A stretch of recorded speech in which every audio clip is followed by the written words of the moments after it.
जगदीश प्रसाद जी चुपचाप बैठे हुए थे। बड़ी बहू गीता की बातों को सुनते जा रहे थे। लग रहा था कि किसी भी समय वह अपना धीरज खो सकते थे, पर किसी तरह उन्होंने अपने आप को कंट्रोल में रखा हुआ था। गीता थी कि अनवरत बोलती जा रही थी। बात बस इतनी सी थी कि पिछले 3-4 दिन से जगदीश प्रसाद जी के दांतों में कष्ट हो रहा था। दर्द से बेहाल थे। डॉक्टर को दिखाया तो उनके दांत को निकलवाने की सलाह दी थी, पर दर्द के कारण यह संभव ना था। अंततः डॉक्टर ने दर्द कम करने की दवा दी थी। वह कहा था कि दर्द खत्म हो जाए तब भी दांत निकाला जाएगा। दांत दर्द की वजह से वह कुछ खा पी नहीं पा रहे थे, इसलिए बहू को खिचड़ी बनाने के लिए कहा था, पर उसने 2 सूखी चपाती और सूखी सब्जी बेटे के हाथ भिजवा दी थी। जगदीश प्रसाद जी ने थाली को हाथ भी नहीं लगाया, और अब बहू गीता जोर जोर से चिल्ला चिल्लाकर बोल रही थी कि जब खाना नहीं होता है तो पहले से ही बता दिया करो। कितना भी करो इनके नखरे नहीं खत्म होते। वह यह बात समझने के लिए तैयार ही नहीं थी कि दांत दर्द की वजह से ससुर जी चपाती चबाने में असमर्थ है, और गुस्से में थाली उठाकर बाहर चली गई। जगदीश प्रसाद जी ने एक गहरी सांस ली और अपनी सड़ी उठाकर अपने लंगोटिए दोस्त कैलाश नाथ जी के घर की ओर चल दिए। आज उनका दिल बहुत उदास था। अपनी दिवंगत पत्नी की याद उन्हें आने लगी और सड़क के किनारे बने एक बेंच पर बैठ गए। अब इतने रोहतास के साथ उनकी यादों में प्रवेश किया। जगदीश प्रसाद जी सरकारी कार्यालय में सेवारत थे। उनके 3 बेटे थे, अनिल, सुनील और राजेश। तीनों ही पढ़ने में अच्छे थे। उनकी पत्नी कांता एक कम पढ़ी लिखी थी, लेकिन मेहनती व स्वाभिमानी स्त्री थी, जो कुशलता के साथ उनके घर का संचालन करती थी। मितव्यता क्या होती है यह जगदीश प्रसाद जी ने पत्नी से ही सीखा था, इसलिए महीने के अंत में अपनी पूरी पगार वह पत्नी के हाथ में सौंप देते थे और खुद निश्चिंत हो जाते थे। घर के मामले में वह कभी भी नहीं बोलते थे, पर पत्नी को जब भी उनकी सलाह की जरूरत होती तो वह हरदम उनके साथ होते थे। समय के साथ उनकी उन्नति होती गई और बच्चे भी अच्छी शिक्षा प्राप्त कर चुके थे। अपने जीवन काल में उनकी पत्नी ने एक जो सबसे अच्छा काम किया था वह था मकान बनवाना शहर की एक अच्छी सी कॉलोनी में।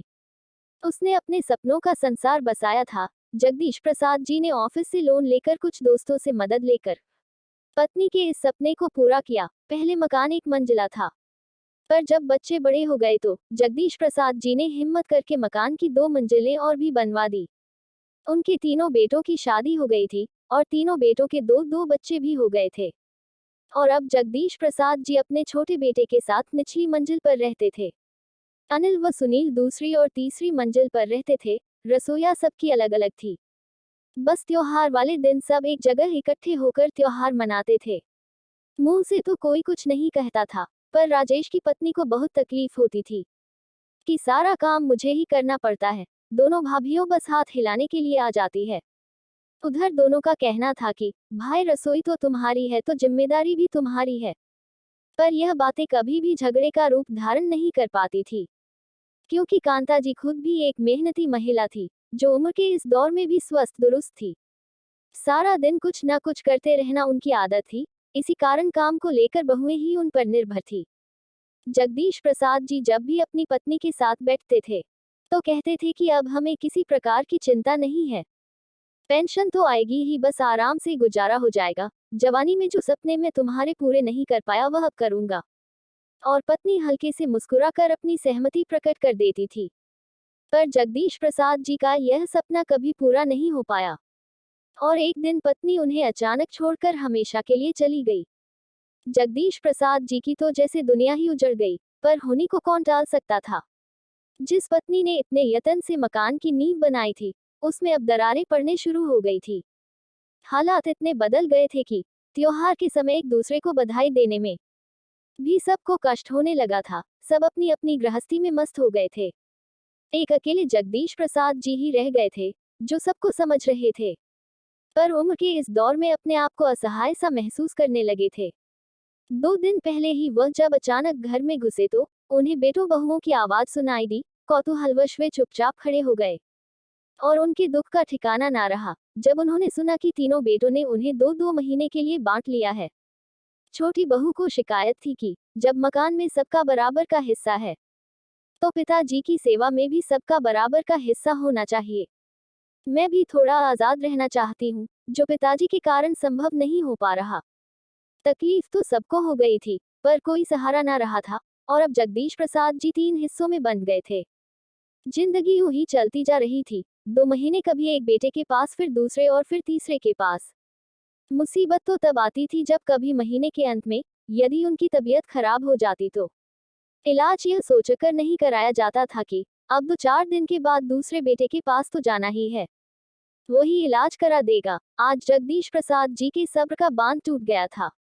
2 दिन पहले ही उन्होंने दांत निकलवाया था। उनका दिल कुछ मीठा, कुछ गर्म, कुछ नरम खाने का हो रहा था। उन्होंने अपनी मंजली बहू को हलवा बनाने के लिए कहा, और अलका का जवाब था कि मैं अभी खाली नहीं हूँ, आपको और कुछ तो सूझता नहीं है। इस उम्र में भी खाने की पड़ी है, 2 दिन के बाद मोना के पास जाएंगी तो वहीं खा लेना। मैं किसी पार्टी के लिए लेट हो रही हूँ। और जगदीश प्रसाद जी के सब्र का पैमाना छलक गया। आज तक वह अपने बेटे बहुओं की सब ज्यादतियां बर्दाश्त कर रहे थे, पर आज तो हद हो गई। आंखें आंसुओं से भर गई और वह कैलाश जी के घर चल दिए। कैलाश जी उनके बचपन के मित्र थे। शिक्षा प्राप्ति से लेकर सेवानिवृत्ति तक दोनों साथ ही रहे हैं। कैलाश नाथ जी थोड़े व्यवहारिक बुद्धि वाले व्यक्ति थे।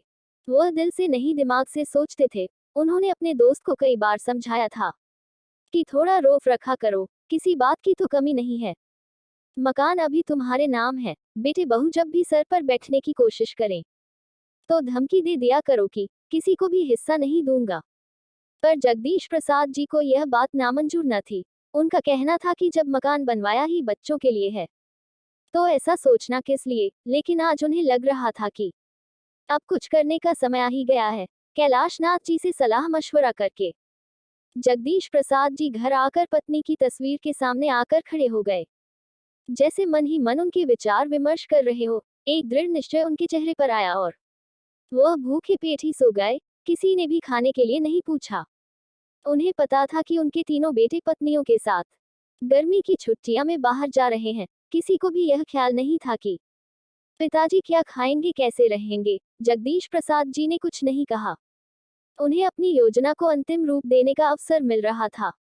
वैसे भी उनका मानना था कि जब बेटे ही माँ बाप को नहीं पूछते तो बहुओं से क्या उम्मीद रखना। बहुएं तो चाहती ही है कि किसी की सेवा ना करनी पड़े। वो तो पति और बच्चों में ही अपना परिवार देखती है। सास ससुर उन्हें बोझ लगने हैं। वो अपने अधिकारों के प्रति तो सचेत रहते हैं, पर अपने कर्तव्यों की तरफ से आंख मूंद लेती है। जगदीश प्रसाद जी अपने मित्र के साथ प्रॉपर्टी डीलर के पास गए।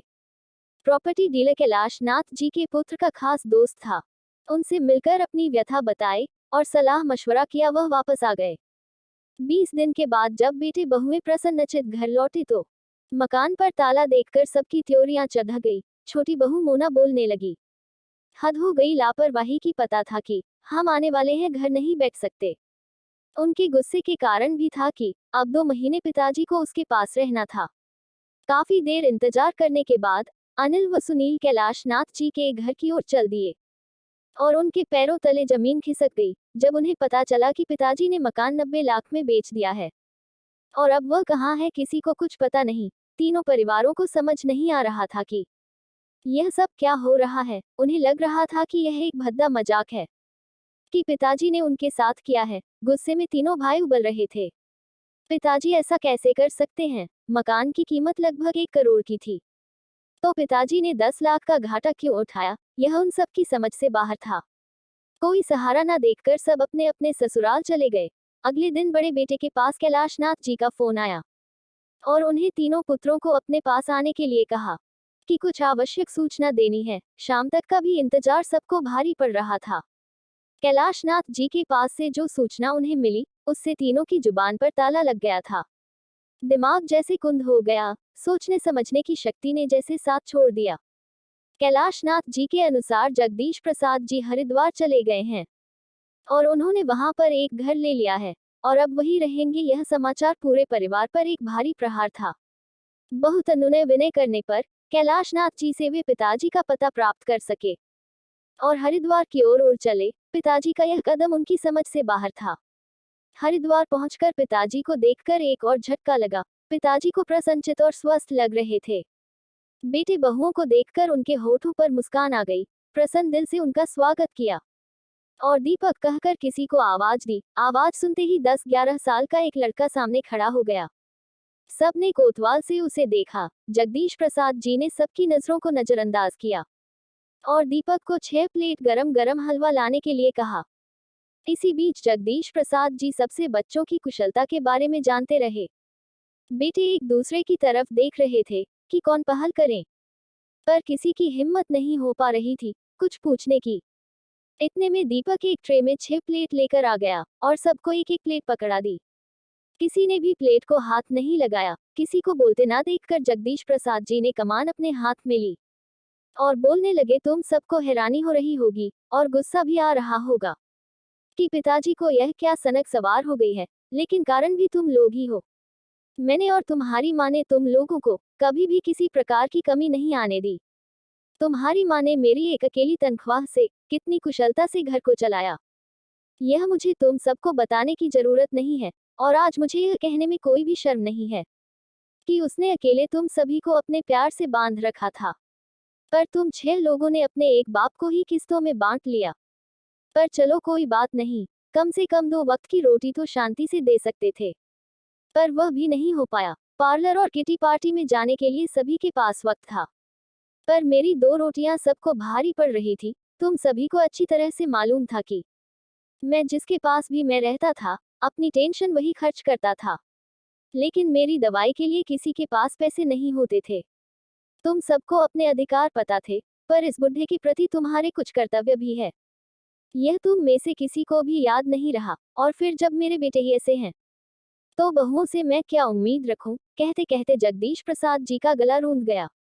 तीनों बेटे बहुएं नजरें झुकाकर बैठे थे। जगदीश प्रसाद जी ने दोबारा बोलना शुरू किया।